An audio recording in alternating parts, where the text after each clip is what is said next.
জমিনের মাটি আমার হবে গোরস্থান। কোন জমিনের মাটি আমার হবে গোরস্থান। কাদের চোখের জলে আহামি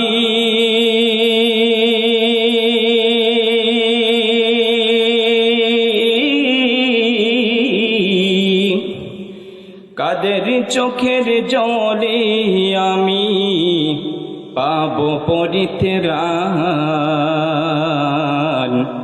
কোন জমিনের মাটি আমার হবে গোরস্থান। কারায় আমায় গোসল দিবে, কে আনিবে কাফন। কারায় আমায় কেঁদে কেঁদে করে দিবে দাফন। কারায় আমায় গোসল দিবে, কে আনিবে কাফন। কারায় আমায় কেঁদে কেঁদে করে দিবে দাফন। কারায় আমার পাশে বসে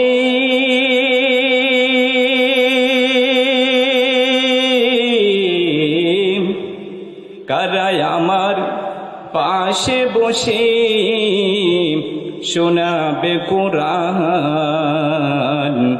কোন জমিনের মাটি আমার হবে গোরস্থান। কার কাঁধে চহরে আমি কবর দেশে যাব, জানি না কার মুনাজাতে খোদার রহম পাবো।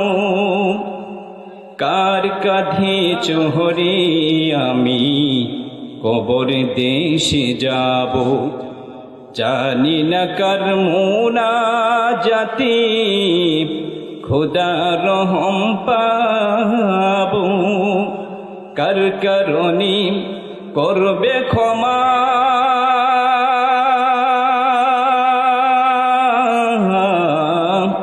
কার কারণে করবে ক্ষমা আল্লাহ মেহেরবান।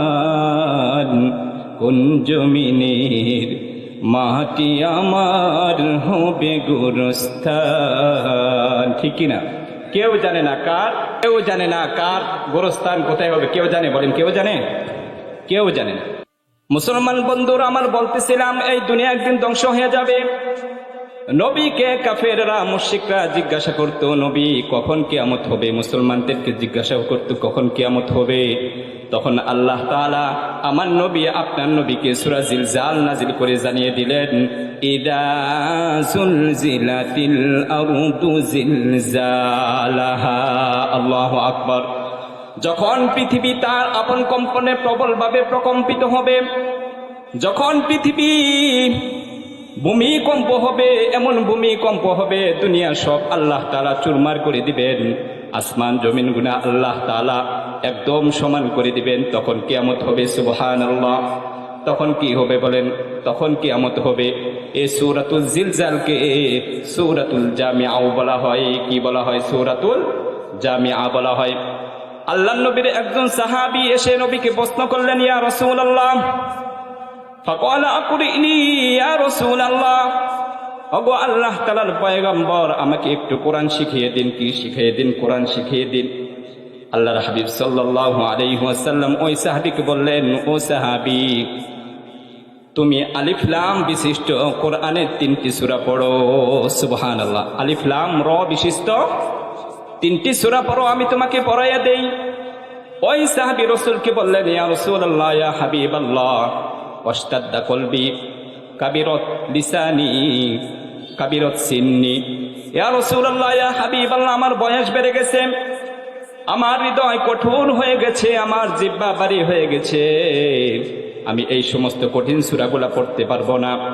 আল্লাহর হাবিব সাল্লাল্লাহু আলাইহি ওয়াসাল্লাম তখন ওই সাহাবীকে আবার বললেন, ও সাহাবী, তুমি হামিম বিশিষ্ট 3টি সূরা পড়ো, আমি তোমাকে পড়াইয়া দেই। সুবহানাল্লাহ। তখন ওই সাহাবী প্রথম কান্নে আবার কি বললেন, ইয়া রাসূলুল্লাহ, আমি এই সূরাগুলোও পড়তে পারবো না, আমার বয়স বেড়ে গিয়েছে, আমার হৃদয় কঠোর হয়ে গেছে, আমার জবান ভারী হয়ে গেছে বয়সের কারণে। আল্লাহর হাবিব সাল্লাল্লাহু আলাইহি ওয়াসাল্লাম তখন ওই সাহাবীকে বললেন, ও সাহাবী, তাহলে তুমি সাব্বাহালিল্লাহ বা ইউসাব্বিহুলিল্লাহ বিশিষ্ট 3টি সূরা পাঠ করো, আমি তোমাকে পড়াইয়া দেই। সুবহানাল্লাহ। তৃতীয়বারও ওই সাহাবী বললেন, ইয়া রাসূলুল্লাহ, আমি এই সূরাগুলো পাঠ করতে পারবো না। ইয়া রাসূলুল্লাহ, ইয়া হাবিবাল্লাহ, আমাকে এমন একটা সূরা আপনি শিখিয়ে দিন যে সূরার মধ্যে আখিরাত এবং কি দুনিয়া এবং আখিরাতের সবকিছুই সংক্ষিপ্তভাবে আল্লাহ তাআলা নিয়ে আসছেন। সুবহানাল্লাহ। এবং যেটা জবানে পড়তে কি লাগে, সহজ লাগে, এরকম একটা সূরা আমাকে শিখিয়ে দিন। আল্লাহু আকবার।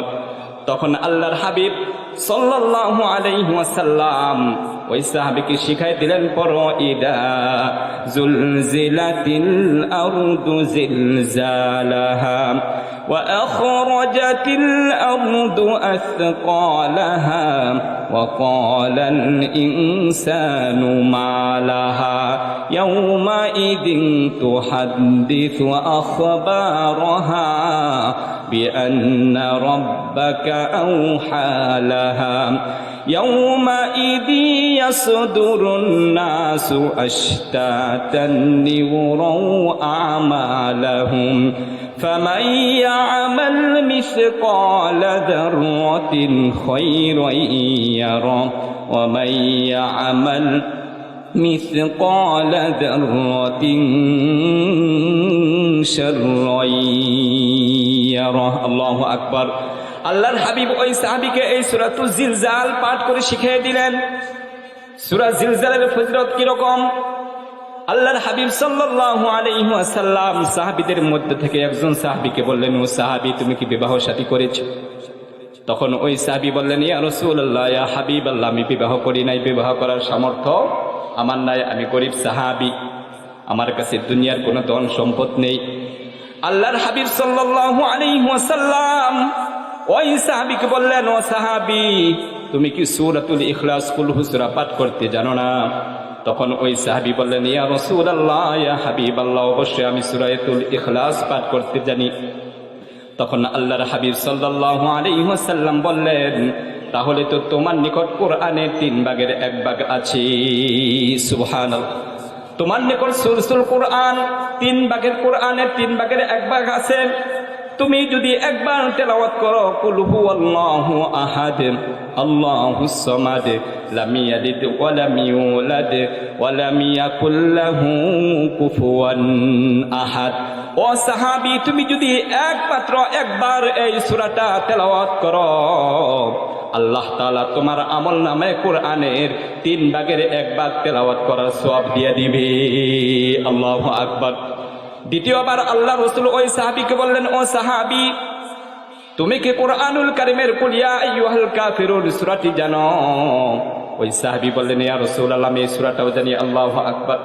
তখন আল্লাহর হাবিব বললেন, ও সাহাবী, তুমি যদি একবার তেলাওয়াত করো, কুল ইয়া আইয়ুহাল কাফিরুন লা আ'বুদু মা তা'বুদুন ওয়ালা আনতুম আবিদুনা মা আ'বুদ ওয়ালা আনা আবিদুম মা আবাদতুম ওয়ালা আনতুম আবিদুনা মা আ'বুদ লাকুম দীনুকুম ওয়ালিয়া দীন।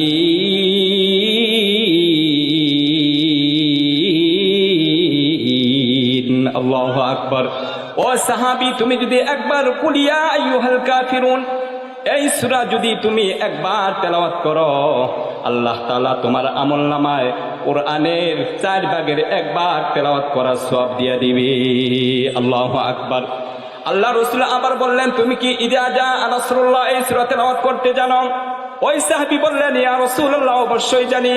আল্লাহর হাবিব আবার বললেন, ও সাহাবী, তুমি যদি ইযা জাআ নাসরুল্লাহ এই সূরা একবার তেলাওয়াত করো, তাহলে আল্লাহ তাআলা তোমার আমলনামায় কোরআনের 4 ভাগের 1 ভাগ তেলাওয়াত করার সওয়াব দিয়ে দিবি। আল্লাহু আকবার। আল্লাহর হাবিব আবার বললেন, ও সাহাবী, তুমি কি ইদা জুলজিলাতিল আরদু জিলজালাহা এই সূরা তেলাওয়াত করতে জানো? ওই সাহাবী বললেন, ইয়া রাসূলুল্লাহ, ইয়া হাবিবাল্লাহ, আমি এই সূরাটাও জানি। আল্লাহর হাবিব বললেন, তাহলে এই সূরা যদি 1 বার তেলাওয়াত করো তাহলে আল্লাহ তাআলা কোরআনের 4 ভাগের 1 ভাগ তেলাওয়াত করার সওয়াব দিয়ে দিবে। সুবহানাল্লাহ। এই হাদিস থেকে আরেকটা মজবুত হাদিস, সহিহ হাদিস। আল্লাহর হাবিব সাল্লাল্লাহু আলাইহি ওয়াসাল্লাম বলেন, কেউ যদি সূরাতুল জিলজাল 1 বার তেলাওয়াত করে আল্লাহ তাআলা তার আমলনামায় কোরআনের অর্ধেক তেলাওয়াত করার সওয়াব দিয়া দেয়। সুবহানাল্লাহ। 1 বার তেলাওয়াত করবেন, ইদা জুলজিলাতিল আরদু জিলজালাহা ওয়া আখরাজাতিল আরদু আসকালাহা ওয়া ক্বালাল ইনসানু মা লাহা ইয়াউমাইযিন তুহাদ্দিসু আখবারাহা। কি ভাই মজা লাগে না কোরআন পড়তে? মজা লাগে না? কোরআনুল কারীম এমন একটা কিতাব, কোরআনুল কারীম সূরাতুল ফাতিহা নামাজে দিনে কয়বার পড়েন? বলেন, কয়বার পড়েন?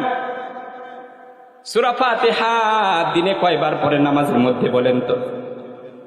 5 বার। তো শুধু কি 5 বার পড়েন? 5 ওয়াক্ত নামাজে কত রাকাত নামাজ ফরজ আছে, আবার কি সুন্নত আছে? প্রতিদিন সূরাতুল ফাতিহা কয়বার তেলাওয়াত করতেছেন বলেন তো? মজা কমে না বাড়ে? কমে না বাড়ে?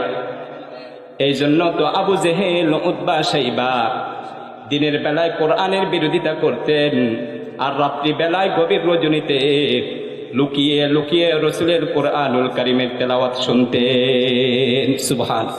আবু জেহেল সারা দিন কোরআনের বিরোধিতা করত, কিন্তু আমার আপনার হাবিব সাল্লাল্লাহু আলাইহি ওয়াসাল্লাম যখন রাত্রি বেলায় কোরআনুল কারীমের তেলাওয়াত করতেন, আবু জেহেল সহ আরো মুশরিকরা রাসূলের ঘরের দেওয়ালের মধ্যে কান ঠেকায়া সুমধুর কোরআনের তেলাওয়াত শুনতেন। সুবহানাল্লাহ।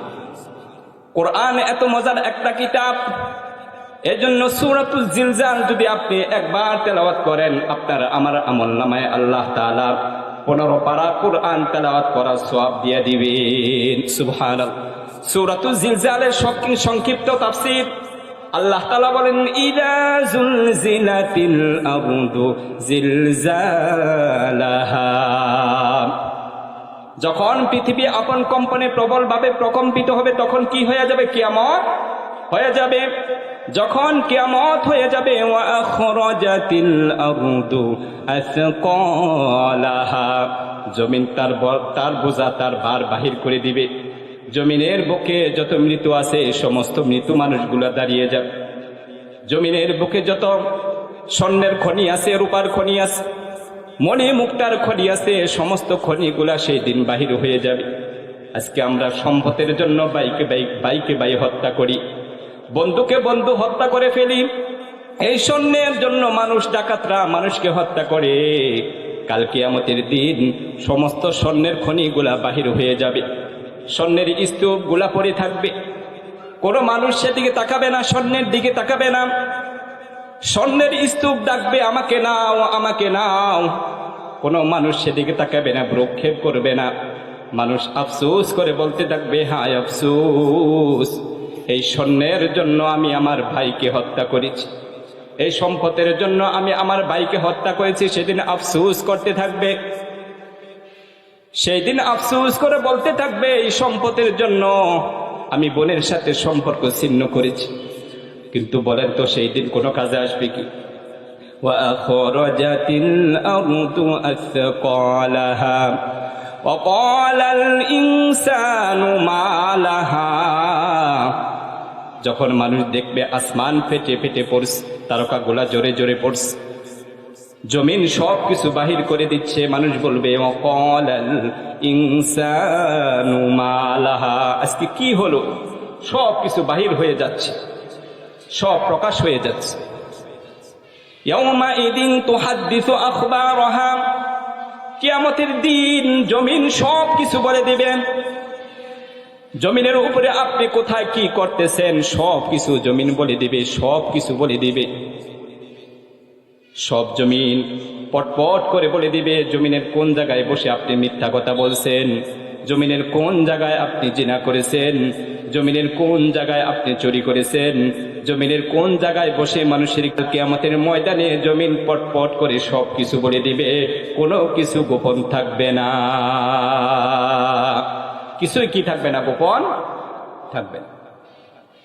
সেদিন কোনো কিছু গোপন থাকবে না। বিআন্না রাব্বাকা আওহা লাহা, প্রভুর হুকুমে মাটি সব কিছু বলে দিবে, জমিন সব কিছু বলে দিবে। ইয়াউমাইযিন তুহাদ্দিসু আখবারাহা বিআন্না রাব্বাকা আওহা লাহা ইয়াউমাইযি ইয়াসদুরুন নাসু আশতাতান লিউরাউ আমালাহুম। কাল কিয়ামতের ময়দানে মানুষ ভিন্ন ভিন্ন দলে বের হবে। মানুষ ভিন্ন ভিন্ন দলে কি হবে? বের হবে, যাতে করে সকলকে তার কৃতকর্ম দেখানো হয়। ফামান ইয়ামাল মিসকালা যাররাতিন খায়রান ইয়ারা। সেই দিন দুনিয়ার বুকে কেউ যদি অনুপরিমাণ নেকের কাজ করে থাকে সেটাও সেদিন প্রকাশ পাবে। ওয়ামান ইয়ামাল মিসকালা যাররাতিন শাররান ইয়ারা। দুনিয়ার বুকে যদি কেউ অনুপরিমাণ খারাপ কাজ করে থাকে কাল কিয়ামতের ময়দানে সেটাও প্রকাশ পেয়ে যাবে। ঠিক কিনা? সব কিছু সেদিন কি হয়ে যাবে? প্রকাশ হয়ে যাবে। আল্লাহ তাআলা আমাদের সবাইকে এই কিয়ামতের ভয়াবহ অবস্থা থেকে হেফাজত করুক। সকলেই বলি আমিন। ওয়া আখিরু দাওয়ানা আনিল হামদুলিল্লাহি রাব্বিল আলামিন। আসসালামু আলাইকুম ওয়া রাহমাতুল্লাহি ওয়া বারাকাতুহু।